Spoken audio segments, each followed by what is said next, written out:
আজকে সবগুলো কাজ লাগিয়ে রান্নাবান্না করতে করতেই সময়টা কোন দিক দিয়ে পার হয়ে গেল একদম বুঝতেই পারলাম না। আসসালামু আলাইকুম, সবাই কেমন আছেন? আলহামদুলিল্লাহ ভালো আছি। এই তো বাচ্চারা আজকে পাশের বাসার 2টা বাচ্চা এসেছে, সাথে আমার ছেলে, সবাই মিলে বাগানেতে যে মরিচ গাছগুলো এনেছিল সেগুলো খুব সুন্দর করে লাগাচ্ছে ওরা। আর এই তো বাসার ভিতরে যে গাছগুলো কিনেছিলাম সেই গাছগুলো একদম সুন্দর করে লাগিয়ে দিচ্ছি। তো এই তো গাঁদা ফুল, তো এখন তো শীত চলেই গেছে, প্রায় হালকা শীত আছে, তো অতটা শীত নাই বললেই চলে। তাই গাঁদা ফুলগুলো মারা যাচ্ছিল।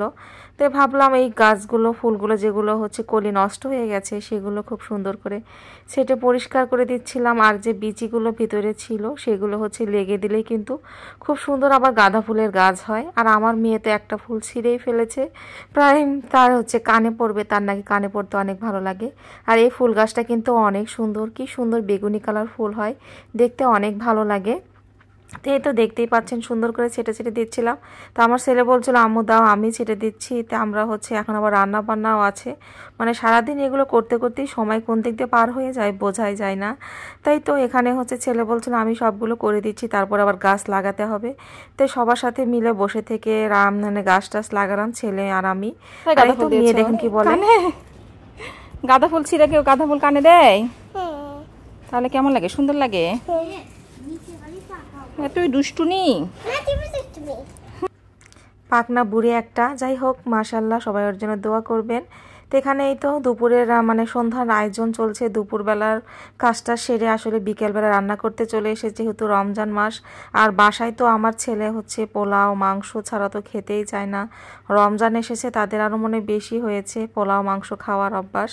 আর এখানেই তো আমি একটু শাক দিয়ে বড় একটু মাছের টুকরা ছিল, সেগুলো কেটে কেটে লাই শাক আলু দিয়ে এভাবে চচ্চড়ি রান্না করলে আমার কাছে বেশ ভালো লাগে। তো এভাবে রান্না করছিলাম অনেক মজাদার করে, আসলে মাংস খেতে খেতে বোর লেগে গিয়েছি।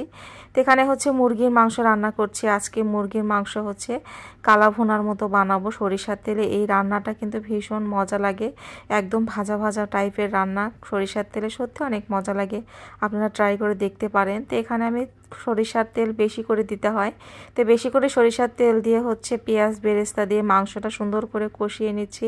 আর আদার্স যেসব মশলা দেয় আসলে মাংস, সেই সবগুলো মশলাই দিয়েছি, দিয়ে আস্তে আস্তে রান্না করছি। আমি কালা ভুনার কোনো মশলাই দিইনি, কিন্তু এই রান্নাটা আস্তে আস্তে রান্না করলে অনেকটা কালচে কালচে কালার, একদম কালা ভুনার মতো কালার হয়ে যায়, খেতে কিন্তু খুবই ভালো লাগে। আর সরিষার তেলের যে একটা ফ্লেভার এটা কিন্তু আসে, যারা সরিষার তেল পছন্দ করেন তারা এই মাংসটা রান্না করে খেয়ে দেখবেন, ভীষণ ভালো লাগে। এই তো সন্ধ্যার আয়োজন করে ফেললাম, রাতের আয়োজন। তারপরে মেয়ে একটু নুডলস খেতে দিয়েছিলাম, তাই তো সে খেয়ে নিচ্ছে, সে বলছে এগুলো সব আমি রান্না করেছি। যাই হোক, সবাই ভালো থাকবেন, আল্লাহ হাফেজ।